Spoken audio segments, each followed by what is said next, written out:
I studied opera and classical music for a decade before leaving my burgeoning career to focus on voiceover and largely by accident this YouTube channel. The reason why I fell in love with classical music was thanks to my love for Final Fantasy music growing up in the 90s and early thousands.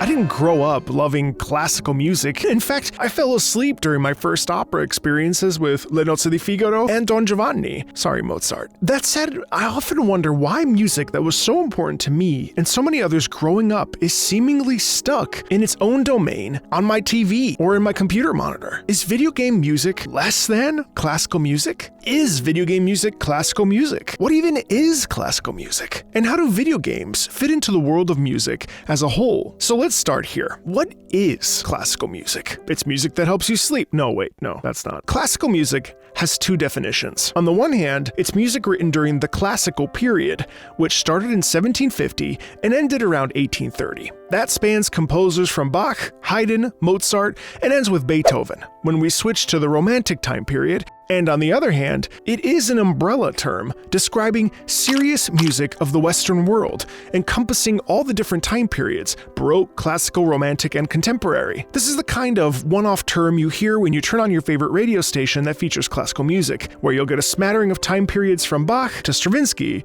to Wagner and beyond. So, hold on, what are some of the differences between classical music and video game music? Well, the medium, ultimately. For starters, classical music, or serious music, is written specifically for concert venues, to be experienced in person, with the intent of and for the sake of listening.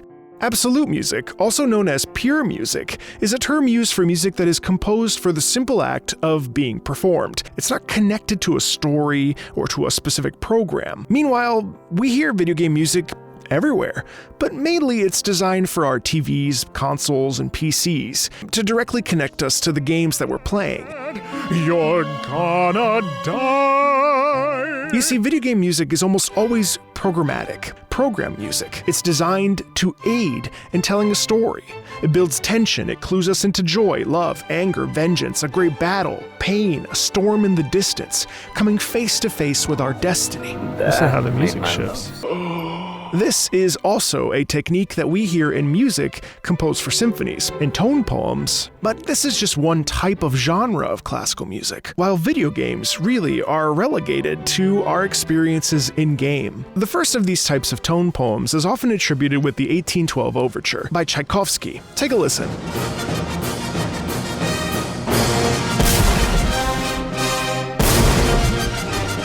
You hear the battle, the ringing bells of victory, the famous cannons. We hear this with other composers too. In some ways, I actually feel like video games are more like modern operas than pieces of classical music. The use of music is there to enhance the story, much in the same way the music of opera is. And sure, if we look at the limited definition of what an opera is, a musical drama that is sung throughout, we can easily say that video games are not operas. On the other hand, the music is what drives the plot of opera, much in the same way that oftentimes music is what drives the plot forward in video games.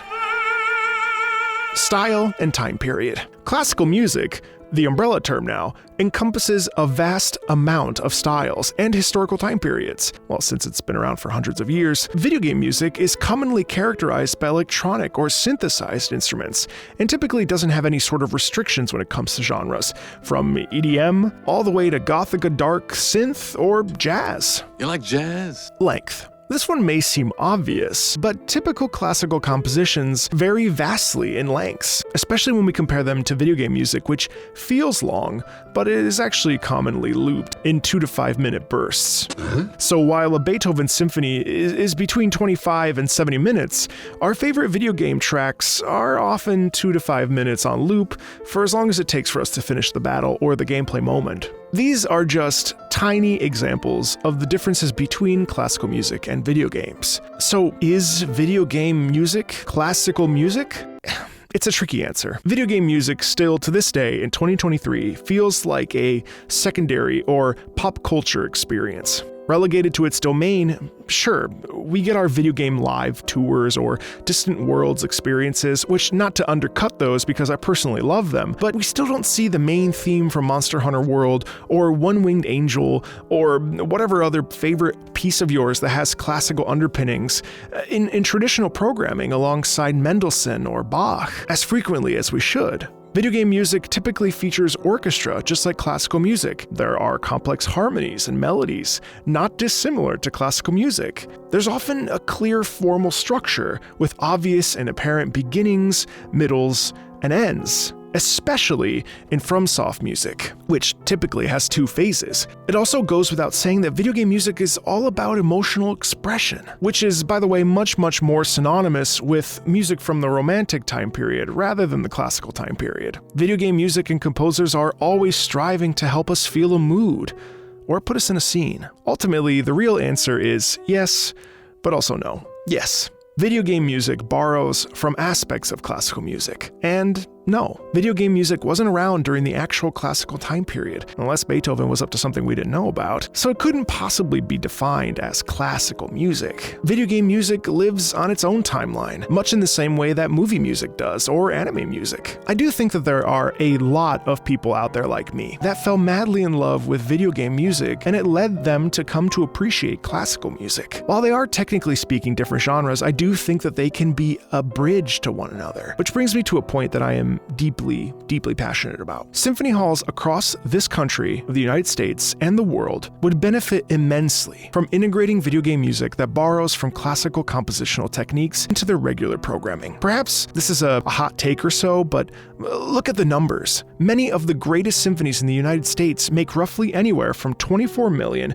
to $94 million in a year. Meanwhile, the global gaming market is set to reach $256 billion in 2025, according to techjury.net. Now, this is cherry-picked info, and I don't think that programming video game music alongside the regular programming at symphony halls will suddenly bump up revenue, but the writing is on the wall. Why not explore adding Keiki Kobayashi's Zero or Unsung War in a program that already features a chorus and singers? Why not explore Akihiko Narita's Nei, The Honors All Ours alongside Felix Mendelssohn's Symphony No. 3? The power and depth of a piece like Die Midsommernacht Fantasie from Genshin Impact and the Hoyomix Yu Pen Chen team, or Austin Wintory's Journey or Banner Saga songs. These pieces can live alongside the classical music composers that we hear year after year in symphonic programs, and I think we're really missing out on something here. The potential is here for an evolution to blend the perceived highbrow and popular music genres together and recognize video game music as what it is,